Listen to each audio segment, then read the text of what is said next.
Bonsoir mes très chères dames, Shavua Tov, cette vidéo est réservée uniquement pour les femmes. Le titre de la vidéo c'est une onde très spéciale, une onde spéciale.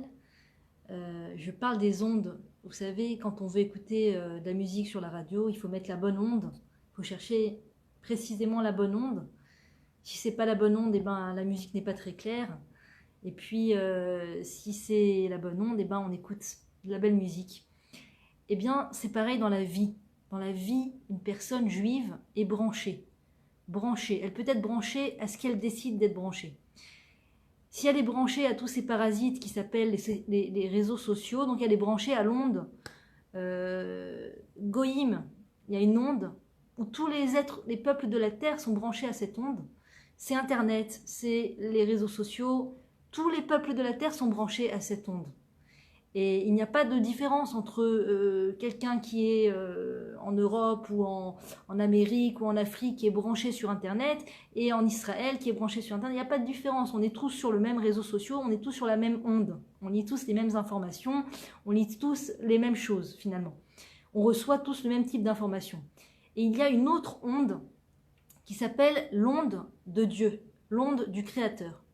Le rabbi Zatzal disait: pour bien vivre, il faut vivre en son temps. Et c'est quoi vivre en son temps? C'est vivre d'après la paracha de la semaine. La paracha de la semaine, c'est la section dans le livre de la Bible que l'on lit à cette période-là. Toute la Bible a été coupée en plusieurs sections. C'est ce qui s'appelle les parachiotes. Et chaque section, tout le monde, c'est à la portée de tout un chacun de pouvoir ouvrir le livre de la Bible et de pouvoir lire l'histoire de la Bible. Là, on en est au premier livre. On vient de recommencer tous les livres depuis le début. On vient de recommencer la lecture de la Torah depuis le début, puisqu'il y avait le Nouvel An juif il n'y a pas si longtemps. Donc, on est passé par la paracha Bereshit. Et là, on avance. Et c'est donné à tout un chacun de lire la paracha. Et je vous assure que quand on lit la paracha, avec l'aide de Dieu, je ne sais pas si c'est spécifique en Israël ou dans le reste du monde, j'attends vos commentaires concernant ça avec plaisir. Tu lis la paracha et tu te dis, mais bon sang de bonsoir, c'est exactement ce par quoi je suis en train de passer, le peuple juif est en train de passer. J'ai entendu des choses dans la semaine qui sont en lien avec la paracha, c'est une onde très très spéciale. Ça s'appelle l'onde d'Akadosh Baruch Hu, l'onde de Dieu. Hachem invite dans ta semaine, dans ta journée, dans ta semaine, des invitations. Il te propose des invitations à faire certaines mitzvot, à réaliser certains commandements de la Torah, à faire des choses, à grandir, à lui prouver que tu te dépasses dans l'affinement de ton caractère. Et quand tu arrives à faire ça, ou même quand tu n'arrives pas, et que tu lis la paracha, tu te dis, mais bon sang, bonsoir, c'est l'invitation que le Créateur m'a donnée cette semaine, c'est l'invitation que le Créateur m'a donnée. Ou alors tu vas entendre par exemple un cours de Torah qui n'a pas été enregistré il y a un jour ou il y a une semaine. Un cours de Torah qui a été enregistré il y a 1 an, il y a 2 ans, peu importe, qui est exactement le sujet de la Torah, exactement le sujet de la paracha qu'on est en train de dire à ce moment-là. Et c'est une onde extraordinaire. Et je nous invite tous à nous brancher à cette onde-là. Et on ne peut pas être à 2 endroits à la fois. On ne peut pas être entre 2 chaises. Il faut choisir son adresse, il faut choisir sa connexion. Quand je suis connecté, réseaux sociaux, Internet, smartphone, je rate l'onde principale. Je rate l'onde extraordinaire, universelle, extraordinaire du peuple juif, que le peuple juif peut se brancher à n'importe quel instant, qui s'appelle l'onde d'Hachem. C'est rencontrer les événements qu'Hachem me propose de rencontrer. C'est rencontrer mon enfant quand il vient vers moi et qui me propose de lui parler, de l'écouter, de lui répondre à des questions qui se posent. C'est une invitation du Créateur. Quand je rencontre quelqu'un dans la rue qui vient vers moi pour me parler, ça ne veut pas dire que je dois arrêter toute ma vie et arrêter ce que je fais et rien qu'écouter les gens dans la rue et tout ça. Je dis pas ça, on est tous occupés, on a tous des choses à faire, surtout quand on est maman avec des enfants en bas âge, on a des choses très très importantes à faire, chaque seconde est importante. Mais quand je rencontre ce que le Créateur, je ne fuis pas ce que le Créateur me propose de rencontrer dans ma vie, dans ma journée, dans ma semaine, je suis récompensé par le fait que quand je vais lire la paracha de la semaine, où je vais entendre un cours, ça va parler exactement de ce à quoi le Créateur m'a invité à réfléchir ou à me surpasser dans quelque chose ou à rencontrer quelque chose. C'est quelque chose d'extraordinaire, d'extraordinaire. Et on a la capacité de ne pas réitérer les mêmes erreurs sans arrêt grâce aux exercices que Dieu nous envoie à chaque fois. Donc quand on sent qu'on a un échec quelque part, dans l'affinement du caractère, dans l'éducation ou dans le couple, ou dans toute autre chose, dans le service divin, on sent qu'on a un échec, on ne doit pas trop s'en attrister, ou trop être dans la désolation, ou trop, désespérer. On ne doit pas désespérer. En yehush baolam klal. Il n'y a pas de désespoir dans le monde.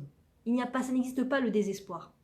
On veut nous faire des fois croire au désespoir en nous faisant entendre des informations vraiment tragiques, en nous faisant voir des choses tragiques sur les réseaux sociaux, et il y a de quoi devenir vraiment. Sur ces réseaux sociaux, il y a de quoi devenir pris de panique. C'est des choses qui font peur tout le temps, des choses vraiment effrayantes. On met des informations extrêmement effrayantes. Et les gens parlent de choses effrayantes, ce qui est légitime. Quand quelque chose nous inquiète et nous fait peur, on a envie d'en parler. Mais le fait de se connecter sur un réseau où toutes les 90% des informations vont être des choses effrayantes et qui font peur et tout ça, on se met dans un état de risque de tomber dans la panique et dans la peur. Et dans la peur. Et le Créateur ne veut pas que l'on vive dans la peur. On ne vient pas dans ce monde pour vivre dans la peur. Le Créateur ne nous a pas invités à entendre autant de nouvelles effrayantes et paniquantes et tout ça. Et autant de mauvaises nouvelles. Le Créateur veut que l'on vive bien, que l'on vive joyeux.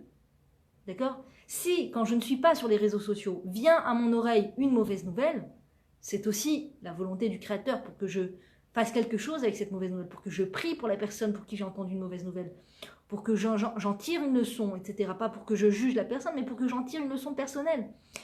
Et pour me faire tchouva sur un point, c'est une chose. Mais quand je vais de mon plein gré me brancher sur WhatsApp, sur les réseaux sociaux, tout ça,